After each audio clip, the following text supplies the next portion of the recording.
Hello and welcome to John and Leon's Elvis Reviews, episode 9.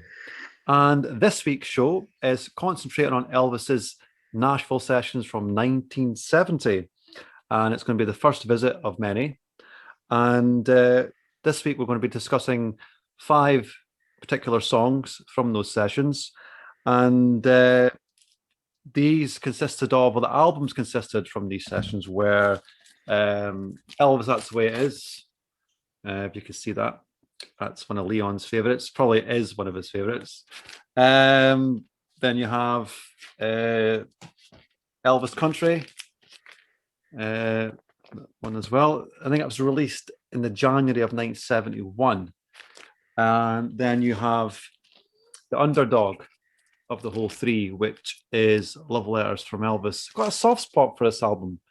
But yeah, it is drowned in strings, I have to admit, but I quite like it. And then obviously the one that just came out from Elvis in Nashville, and we're probably going to be picking up the songs from this set, to be fair, because it's all the stripped down stuff, and you got all the chat in between the songs and stuff like that. So that'll help us with our actual reviews. And this week, as per normal, I'm joined by Leon Smith. How you doing this afternoon, Leon? How you doing, John? Very well. It's another sunny day. It is. Bathed in it again. Blinded by the winter sun again. Yeah, bathed in it again. Brilliant show it's going to be this week. I'm really looking forward to it. We've done it before on the radio, so this is basically a revisit for myself and Leon. It is. And I wouldn't say it's more polished, but it's something we could easily do now because we've done it before, and we've both got a big soft spot for this year in particular. Anyway, I love this recording session. I rate it almost as good as his previous recording session in Memphis. You're probably going to get people, maybe disagreeing with that, Leon, but I get where you come from, because they're both high value for different reasons. I think the consistency in the Memphis recording session was probably better. I think there's a few tracks in Nashville that are probably of a lower par than the ones in Memphis. Yeah. But majority are at least on a par with the best of what came out of the Memphis sessions. I really do think. And if you think about, probably the Memphis sessions spawned from Elvis in Memphis, which is the most well known from that. Yeah. But the first two, the albums that you showed there, That's the Way It Is and Elvis Country, are both massively critically acclaimed albums. Don't get me wrong, That's the Way It Is more in hindsight than at the time, because a lot of critics because obviously, as you can see by the image here, it went hand in hand with the movie. It did. So both great projects. Yes, absolutely. And it was marketed well, Leon, and the song listing is very good as well. I mean, there's a couple of things we could delve into with this album, but we're not really reviewing them as albums. We're reviewing it as sessions, but this is what spawned from these sessions. These brilliant albums. That is my favorite album. That's the Way It Is. That is just hands down my favorite Elvis album. Just titled as well. That's the Way It Is, and that's what a great title for it too. Plus that iconic cover, which I just think is brilliant. I absolutely love that cover as well. I think of all the covers that you have through the 70s with the live pictures on it, I think that's that one actually spoke for the album. It wasn't just copied and pasted from a show and it's been put on, and that it was marketed, as I say just a couple of minutes ago, really well, because it was hand in hand with the movie. And at the back of the album, it's promoting the movie as well. It's such a beautiful cover, and it's very 70s as well. It's just got that, To some it's quite plain, but it just speaks for itself. It's just brilliant. I just think it's a superb album cover. It really is. Yeah, definitely. And 1970. What such a strong year, Leon, for Elvis. Such a brilliant year. I mean, it's just there's no weak spot in 1970 at all. There's no weak spot in it at all. High. I mean, I think Elvis's expectations in 1970 at the start of the year were quite low. I think he was still a bit right. Okay, I've just done the Vegas seasons. Yeah, I want to know how it goes out with. So he did the Houston Astrodome, and the first show, hardly anyone attended. Mm-hmm. But because of the fact is, it was in the afternoon and it was a Friday, and his entourage was saying, "Look, Elvis, people are maybe still at work, give it time, and then he had an evening show, and then it was boom, sold out. It was absolutely packed. I think it was 60,000, Leon. I think. Yeah, it was. Yeah, it's just 60,000. Just a pity the acoustics weren't particularly good. It's a shame on Elvis. It's just that Elvis couldn't hear the band couldn't hear Elvis. I'm surprised that they did. It's actually surprising, and to their credit that they managed to do such a good show, considering they had. And it's considered. I mean, it was 1970 as well. They didn't have the PA systems that were going to, arrive just a couple of years later. Yeah, absolutely. But 1970, and then it comes to, I think it's April, and Elvis signs a contract for That's the Way It Is for the movie which will be coming up in the following summer. And then after that, it's June where we get to these sessions, and it consisted of, was it 4 nights, Leon? Yes. 4 or 5 nights? The fourth through the 9th, was it not? Yes, so it's roughly 5 nights. Yeah. And recorded 37 masters. Yeah, fabulous session. When I said Love Letters from Elvis there was the underdog of the 3. Yeah. But when you hear them stripped down, I wouldn't say so at all, because they're all strong tracks. It's what the overdubs do to the song as well, and how they can affect the album as well. I do agree, but I think by definition, the third album is always going to have the stuff that wasn't really deemed good enough for the first 2 albums. Yeah, it's not just like that with Elvis Presley. It's like that with anyone, any band. It's trying to live up. They could be a victim of their own success. But let's be honest, if you take the tracks that are on Love Letters from Elvis, as you said, if you take those tracks, when you hear them on the From Elvis in Nashville set, and they're stripped down, it's to the credit of the entire session that those songs are actually still very, very good as they stand on their own that way. Yeah, I think what you also find with Love Letters from Elvis is that the string overdubs are far more sickly on that album than they are on That's the Way It Is or on Country. I think, if that makes sense, they're a lot more. It's very ballady, and it's gone for that whole Engelbert Humperdinck. Yeah, I think they've got I think schmaltzy is more the word I was looking for rather than sickly. Do you find though, taken back? I've got my mojo working out of that whole album, right? Because sometimes Elvis albums, you had that one track, it didn't make much sense. It didn't gel with the rest, but. Going with that sickly thing you went with, I think it's more. It's aimed at being a romantic album. Well, it's titled that way, so exactly. So it's telling you before you listen, like, this is a romantic album. Beware. It is what it is. But you know what I mean? I think of the 3 albums, I think, and I know I can see my bias coming in here. I think That's the Way It Is flows better. I think the content's better.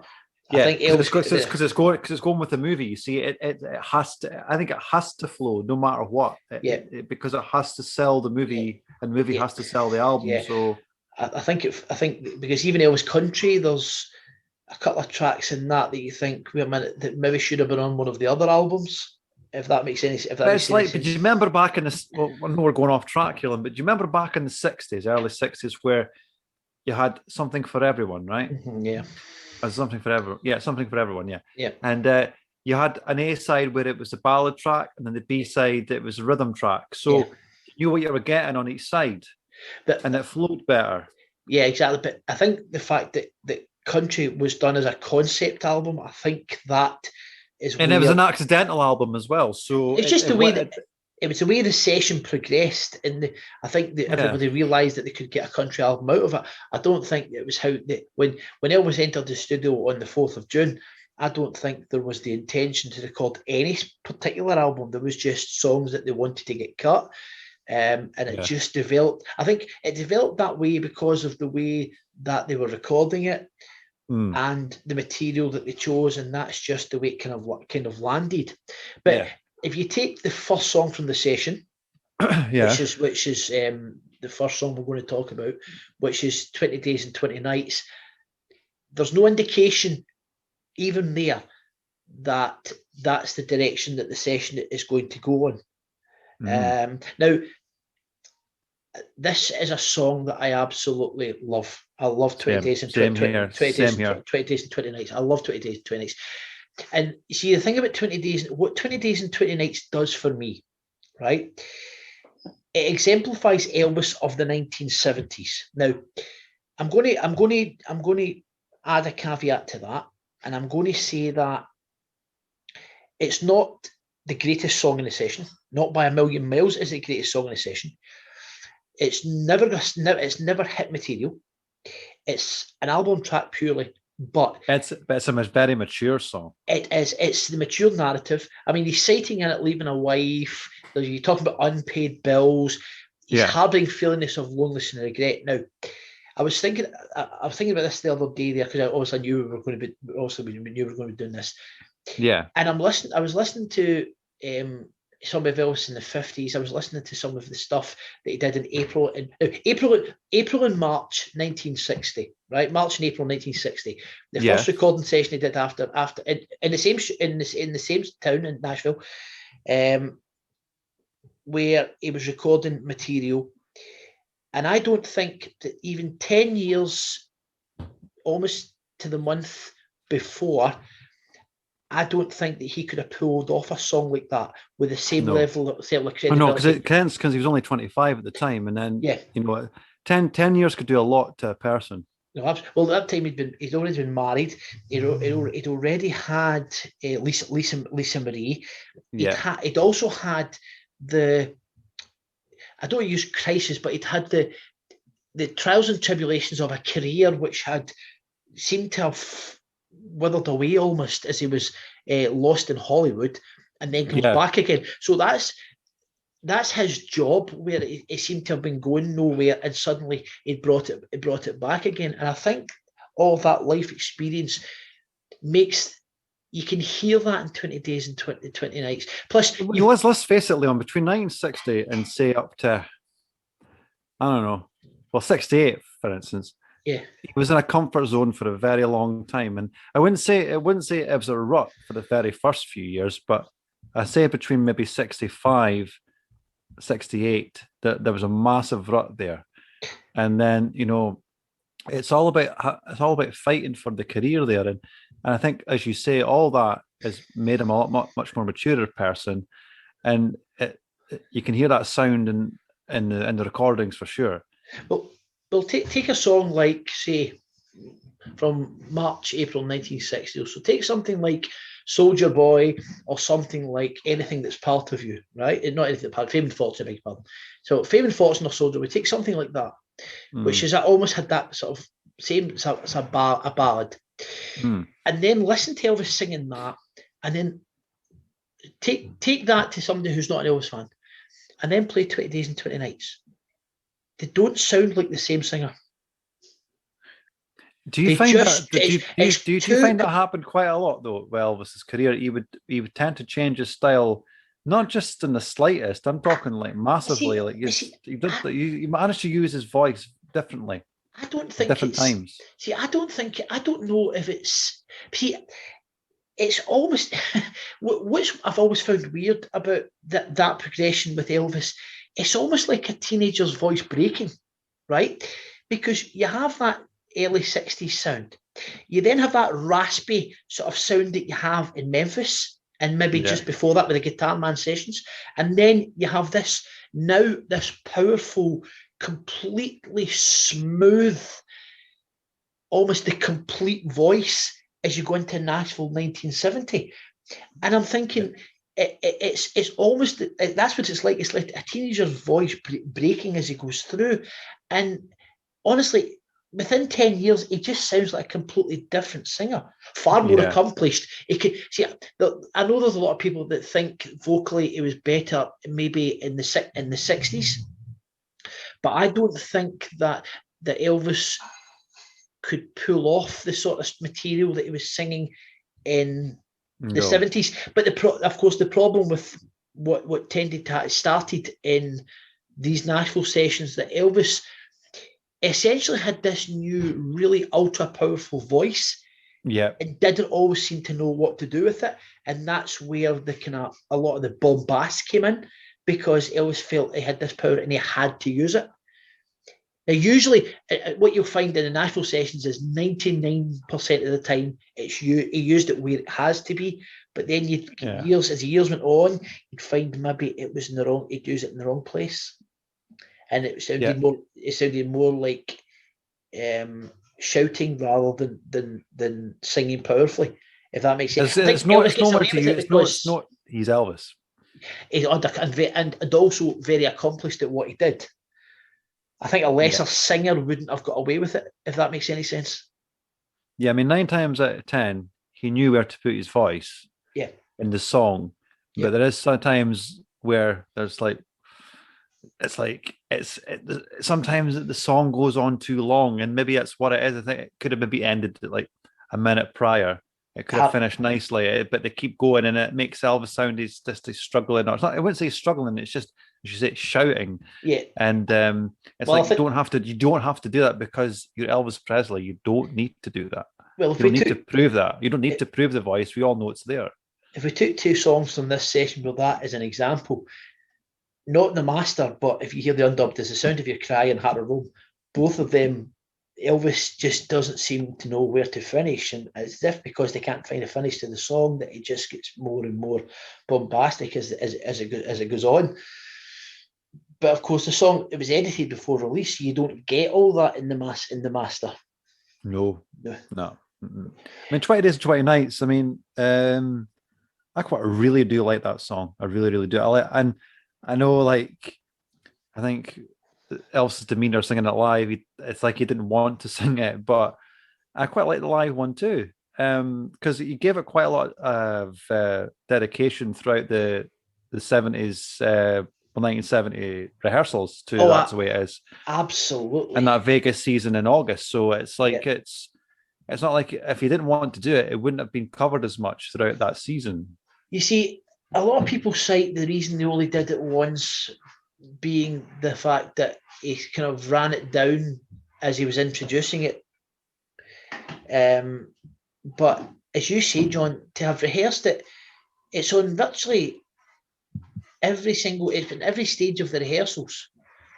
You've got a studio. Now, if you go on luckily on my own YouTube channel, that every one of those is documented and there's video with it, which is great. So you've got one on the 15th of June. You've then got one in the in Culver City. That is. You've then got one in the conference hall. So they then did it again on the I think on the 20th in the 24th in RCA Studios in Hollywood. You then have it again on the 4th of August in the Convention Centre in the International Hotel. You've then got a stage rehearsal on the 7th of August. Now, you don't go all that way if you're not going to actually not going to perform this. It wouldn't make sense to do that in the first place. So the only song that went that far that wasn't used is another song that was recorded at those sessions, which is Mary in the Morning. Yeah. That's the only song that got that to that stage. But Mary in the Morning didn't get to the live set. Yeah, it didn't, but it also didn't get the same amount of rehearsal leading up to the stage rehearsal as 20 Days and 20 Nights. A couple of times, I think. It wasn't overly rehearsed in the slightest. Yeah, it didn't. So I think that might have something to do with it. But what's also interesting about these sessions as well is in this kind of mentioned what we mentioned about the schmaltziness. I mean, can you believe that the amount of orchestral overdubs that were added to these songs? I mean, a 24 piece orchestra just for this session. I mean, who needs the RPO stuff when you've got that? I mean, for the really those that are really anal about this sort of thing, right? Myself included, right? You've got 9 violins, 4 violas, 3 cellos, 3 saxophones, 2 trumpets, a clarinet, a baritone, a saxophonist, and a percussionist. I mean, that's insane, isn't it? It's insane, but it also shows the amount of investment that RCA were willing to. I mean, the amount of money that must have cost a fair bit to get that together. And I also like about the album as well. I love the arrangements by Glenn Spreen and Gene Mullins. I really think, but see that arrangement. By the way, folks, that's the 20 Days to 20 Nights is on the That's Way It Is album, and you'll find it on track number 2. Yeah. The first studio track on the album. But, But do you know you were talking about the live version there, John? Yeah. I think what the live version doesn't capture as well, it doesn't capture that kind of lonely desolateness that Elvis is portraying in the studio. No, and you know what? It's another thing with the live version, it doesn't capture that nice bass notes, because I love that the bass is absolutely fantastic in that song. Do you know, I was listening to it earlier on today, and that's what I meant to say. The bass work in that is absolutely fabulous. It really, and it just credit goes to Norbert Pittman. Norbert was such a versatile bass player. He was really, really good at his craft. So but yeah, I mean, that's basically 20 Days, 20 Nights covered. I mean, overall, I would rate it highly at like 9 out of 10, just for the sheer just brilliance of the song. But as fans' favourites go, I think the next one is probably the favourite of an awful lot of fans. I think Just Pretend is probably, and it wasn't until, to be honest, and still, I started being on social media talking about Elvis, and then having my YouTube channel where I upload this, that I realised how popular Just Pretend was. And it's a very I know throughout my whole adult life, I've known quite a few women fans of Elvis, and they tend to love Just Pretend, and that kind of goes hand in hand with It's Midnight. They seem to just quite like that one. But yeah, Just Pretend is such a great song, and when you strip it down, it's a very bluesy track, and but then it just turns into a nice romantic song as well. You could take it as either or. It's that piano intro. I think that almost disguises what's coming in the song. Yeah. Do you know? It seems as if it's going to be a bit bare. It's a very weird intro with the way that piano goes, and then once the song starts, it's just wonderful. Another song that's got fantastic bass work in it.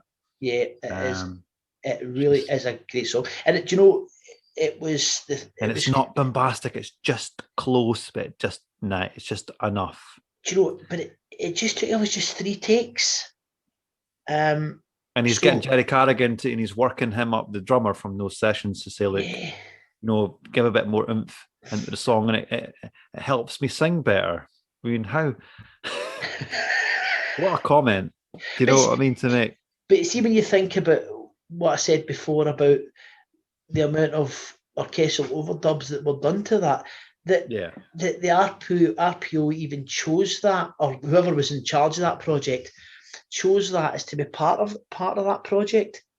I mean, I understand they probably wanted to get the duet with Helene Fisher. I kind of get that. It worked, Leon. It worked well when I went to see it. I went to see it with my mother-in-law a couple of years ago, and it was beautiful. And you've obviously seen it as well with the TCB band.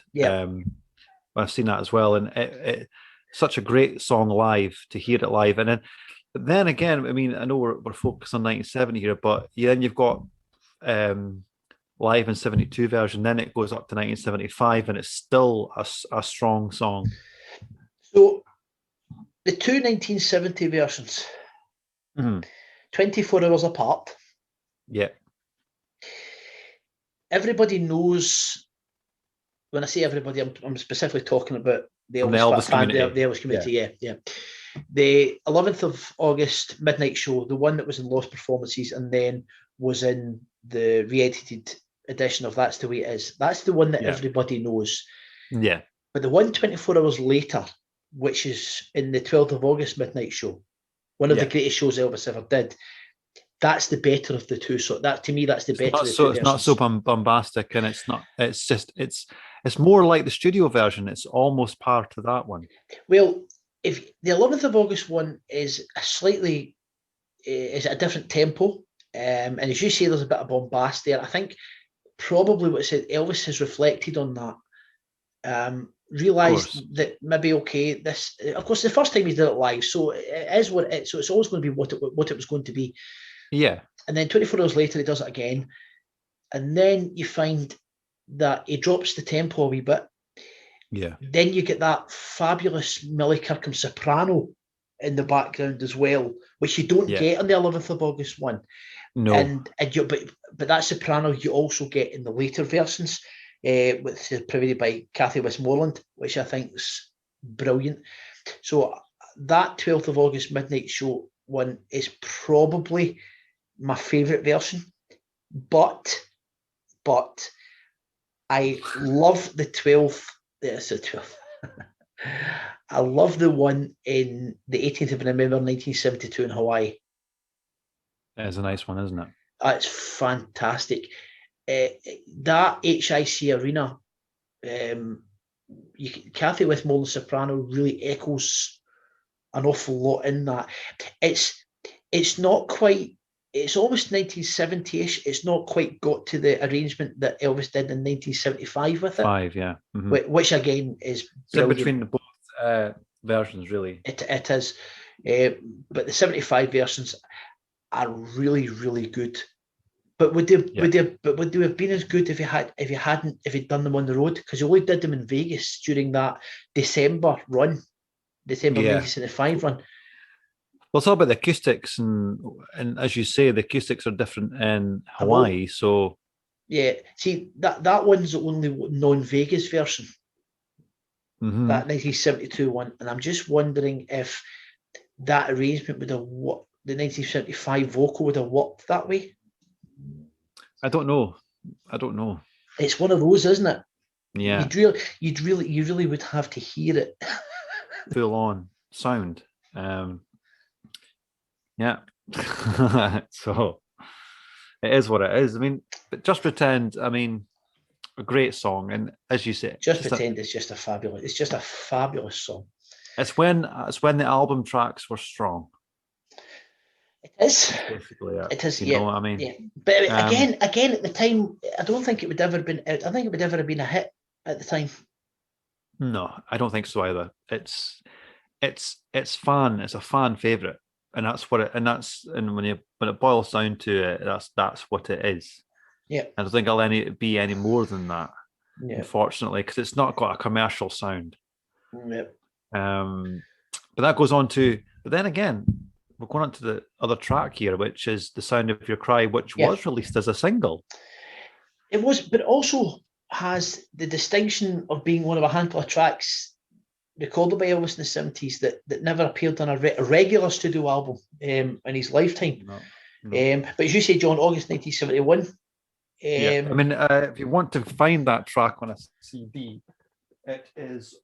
It's a smaller version I've got of it. It's on the Elvis 1970s Masters disc 1, I believe. It's on the singles disc. It's named the singles.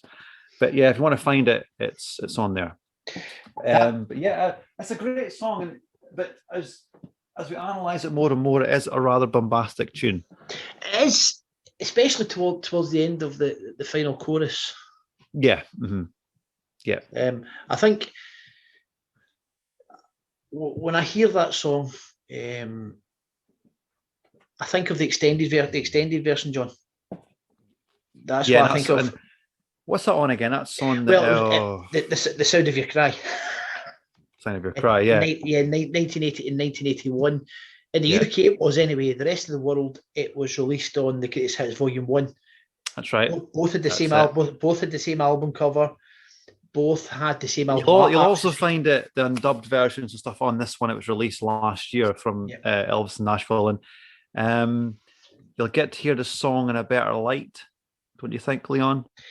On this one, it sounds a lot more contemporary on that. Yeah, definitely, and you can see where he was wanting to go with the song as well on this set. Yeah. But I mean, I see the song for me. I like maybe say the first minute and a half, and then it just gets too much. It just becomes a nice listening pleasure. It goes off in one for me. Well, just to back up your point, John, if you mentioned the one on the 70s Masters first of all, right? So that's 3 minutes and 15 seconds long. That's where I first heard the song, to be fair. The extended version, which was on The Sound of Your Cry, Greatest Hits Volume 1, which one you would take, right? So that was 4 minutes and two seconds. But the full-length master, which you can hear on from Elvis in Nashville, that's 4 minutes 32 seconds. But if you imagine, too much for me. Well, if you think about the fact that the song and the second chorus are essentially done after just under 3 minutes. So that's Elvis constantly repeating the same line. I hate that. Almost over goes and over on and on again. and on. I'm like, this could have finished a while ago. But I mean, maybe people who are listening to this and they know the song well, that they'll at least get what we're talking about. Come on, yeah, goes on a fair bit. It does. I mean, but that's the nature. I'm not putting the song down. I'm not saying it's just. But is that not the nature? I lose my interest. That's what I'm saying. I lose my interest after a couple of minutes because it didn't need to be that long. But is that not the nature of a recording session, John?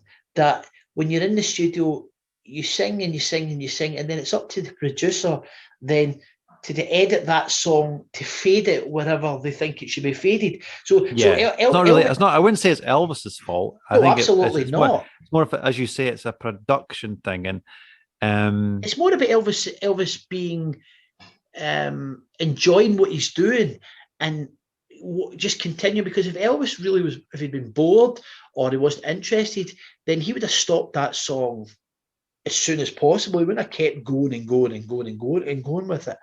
But The Sound of Your Cry, it's a song that it reminds me of my teen years, because I just got my, it must be about, I was maybe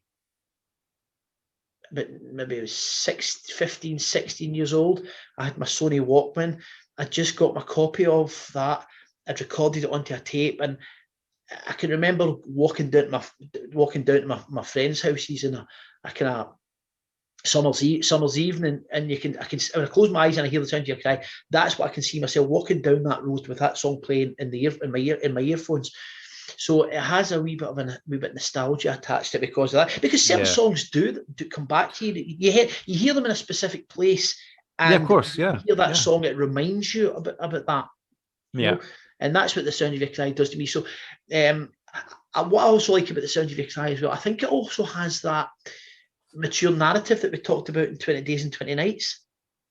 That's what I like about that one. I like the string section. I like the orchestra in it, but just if it faded out at a certain time, to me, it would have been a really good track. So do you think the fade in the Masters just maybe 10 seconds too late? Yeah, because it sounds like it's just like it sounds to me like they don't know what to do with it at the end. Yeah. But that's a production thing. That's not Elvis's fault in the slightest. Yeah, absolutely. But overall, good song. Which brings us to, was it number 4? Yeah, Make the World Go Away. Make the World Go Away. I love that song. Do you know what? I like it recorded and I like it live as well. I like that, the way it starts with that steel guitar. I do like that. I do like And I the, do and like the, and that. the outtakes are even better. Yeah, it's It's a box standard country song which was covered by a lot of artists. yeah, but But Elvis Elvis brings it somewhere else. He just always does that. he did, but he had a lot of problems recording the song. Yeah, And vocally. vocally he did. And what you can hear during the discussions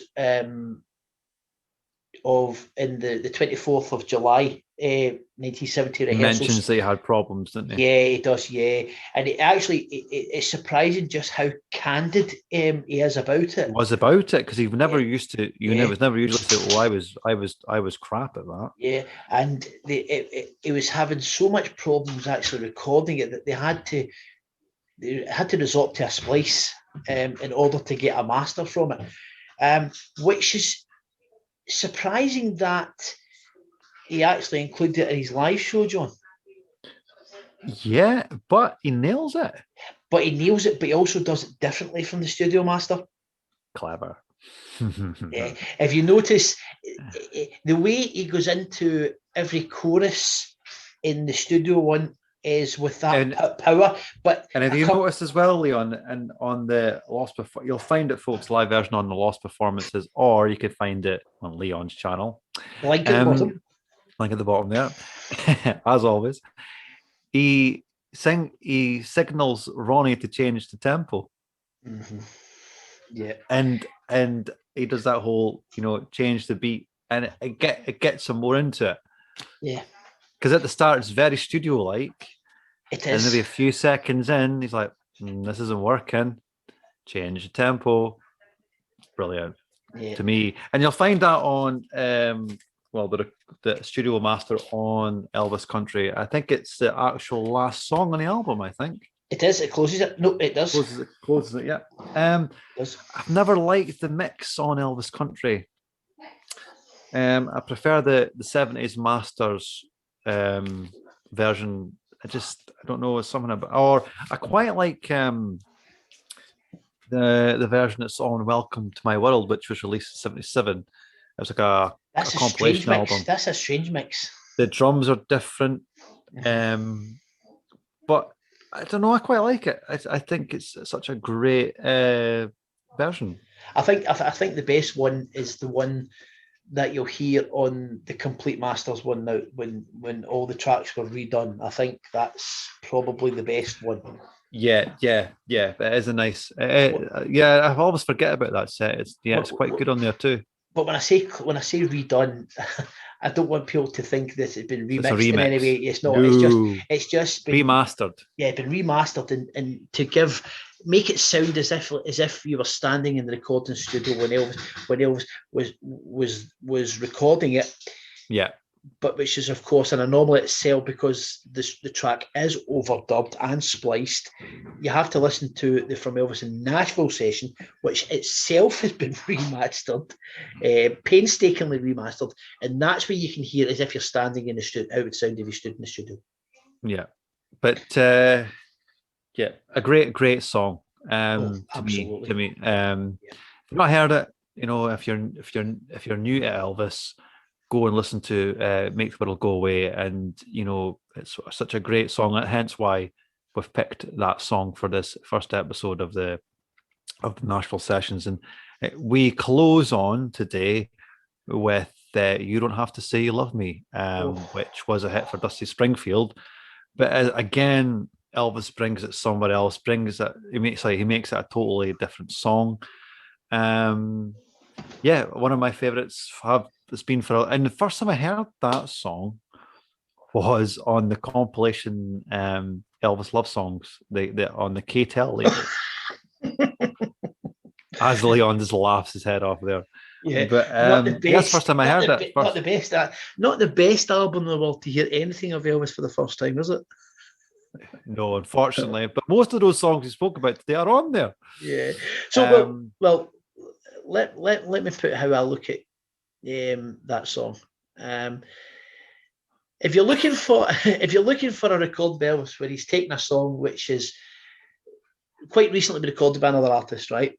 And the Elvis then goes, he adds that own inimitable style and unmistakable style of his, and then makes his own recording a classic in its own right. Then that You Don't Have to Say You Love Me is that song. I mean, Dusty, she'd recorded the song 4 years earlier in 1966 in London.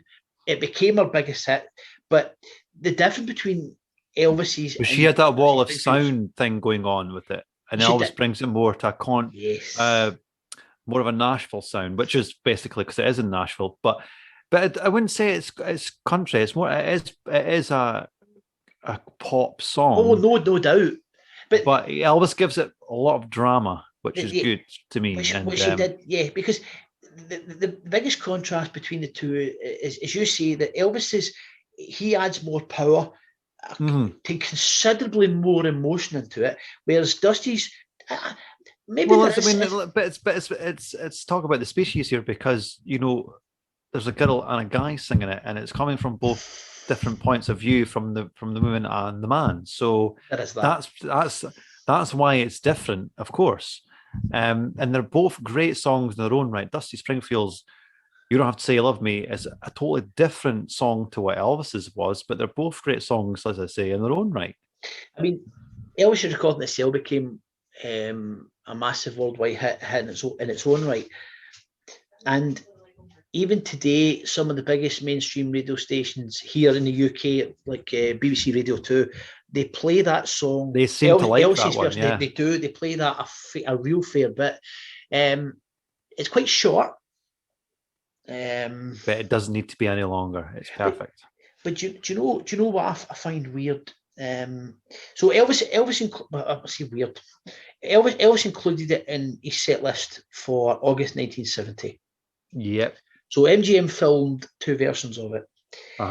But in the years coming by, it almost recorded it. You'd almost have You Don't Have to Say You Love Me, and then You've Lost That Loving Feeling, one after the other, which is the same way it flowed on the album. On the album itself. That is odd, isn't it? Take Madison Square Garden, for example. That's exactly exactly where they go. But 2 versions were filmed by MGM for That's the Way It Is, neither used in the original one. And then, for whatever reason, the best of the 2 versions from opening night, they didn't use for the re-edit. They used the one. Don't get me started with that movie. They used the one from the 12th of August dinner show where Elvis fluffs the lyrics, and yet you've got the 10th of August opening show version. But it was perfect. It was nailed. He nailed it. It was fantastic. And then, and by the way, I can understand in a lot of ones where maybe some of the footage is missing, but that version's complete. And by the way, you can see both of the links to both of them will be in the description at the bottom. You can look, as always. If you haven't seen them, you can go and look for yourself. But what's even more better about it is there's some fantastic dialogue and interaction with Sammy Davis Jr., who was in the audience in that opening night, where Elvis does the wee tap dance. And love it. It said, and it's a tiny wee tap dance. That's all I can do, and it's quite funny. And there's a shout out to Sammy Davis Jr. in the middle of the song. He shouts, "Watch, get this, Sam," in the middle of the song. And I think that would have been a great addition to the 2001. Instead of going for, I really don't know whether mine's. Well, that's the problem of the producer again, isn't it? Yeah. Whoever it's all about who they hire to do these projects, and it could either go either way. Yeah. And but I quite like the percussion in that song. It's that to me gives it the drama at the end. They go dun dun dun dun dun. Oh. Well, see what You Don't Have to Say You Love Me, in that drama that you're talking about, plus Elvis's vocal. Do you remember we spoke about at the start, and I said that Elvis was using that power and he was using it in the right way? Well, there's case and point in You Don't Have to Say You Love Me, and I think he absolutely nailed it. But I'll tell you what else is weird about the Studio One. There's no vocal overdubs on it, and yet it's live take, isn't it? yet when you take it onto the stage, you've got vocal backing. So the two arrangements between the studio and the live version, there's quite a contrast between that. There could be actually two standalone tracks on their own because they're different arrangements. Yeah. You know? Yeah. But maybe that just didn't work on stage. You just don't know. You just don't know these things. Like maybe they needed that little bit of filler for the song to bring it more alight on the stage. I don't know. But it could have been at the hands of the Glenn D. Hardin in 1970. Say like we need maybe more. I don't know, or it could have been just Elvis's, because you'll notice in the ones that you've posted up previous to the the one where he does in August the 4th, 1970, where he changes it quite promptly to say like no, the voices in here, the modulations and stuff like that needs to change, and so I think he's trying to get away from the studio version for some bizarre reason, and he just wants it to have a live sound. I don't know. But what you'll have in the description below is this is another song which MGM have filmed the whole stage of all the way through. They didn't use it in the mall. Gives it a story, yeah. It does. From rehearsal to stage, yeah. Yeah, so you'll have the one from the 14th, the 29th, the 4th of August. You'll have the stage rehearsal on the 10th, plus the two live versions we mentioned, and the fantastic final live version in Asheville on the 22nd of July. Yeah. So that way you're able to see the progression of the song. Yep. But I have to see one tiny wee bit more, a wee bit of trivia about You Don't Have to See Love Me. So 37 tracks recorded in Nashville. Yep. Okay. So a lot of them, a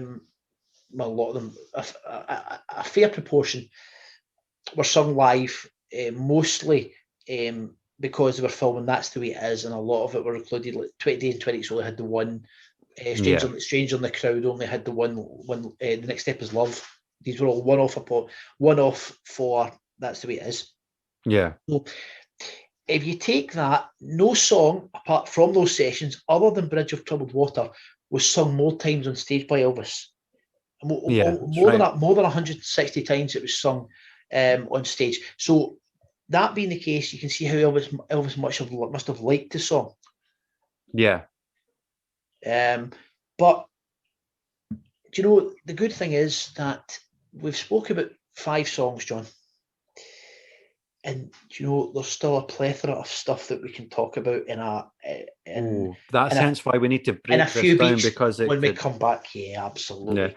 Because you and I had a discussion when we were thinking about how we were going to do this, and when we did this for the radio, we were doing it, obviously we're trying to do it, but the reason we picked 5 songs, because at that point we were playing music in between. Yeah, so of course. You could hear the songs. But we're trying to break this down, and we're thinking, if you break it down and we talk about every song, we'd be here until next week.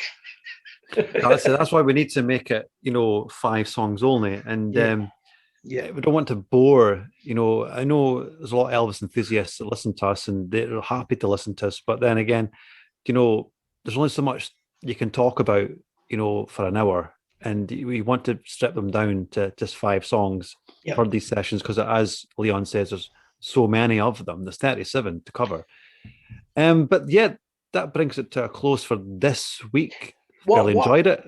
What I think might be good is if any of our subscribers, anybody that's watching, if there's any songs from this session that you want to hear us talk about, the next time when we revisit this session again, just stick them in the comments. Stick them in the comments down below. Absolutely. Yeah. Because we would rather as much cover the songs that you would like to hear us review from that session, rather than just choose them ourselves. Yeah, because it helps us grow as reviewers as well. Because it can't just be about personal taste all the time. It's all about what you guys. Because at the end of the day, it's you guys that makes the channel. We create it, but you guys make it grow. So, but yeah, that brings it to a close for this one. And next week, we're going to be covering Elvis's 1969 movie Change of Habit, which was his last. Looking forward to that. Yeah, and I watched it the other day just to get refreshed, and what a brilliant movie. Talk about the soundtrack. There's not much in the song. I think it's only about, what, 3 or 4 songs, Leon? Four songs. Great songs, though. Yep. So that'll give us time to talk more about the movie rather than the song. So, and don't forget to hit like, and don't forget all that jazz, and subscribe and share, But, and like I say, head over to old Leon's channel, where he's got all the content from this shows as per usual. You'll find it there. And where Leon, so he's done a lot of remastering work on these videos as well, so he gives it a better sound and a better visual thing to watch as well. But yeah, till next Sunday, I'm gonna bid you farewell. Take it easy, folks. Bye-bye. See ya.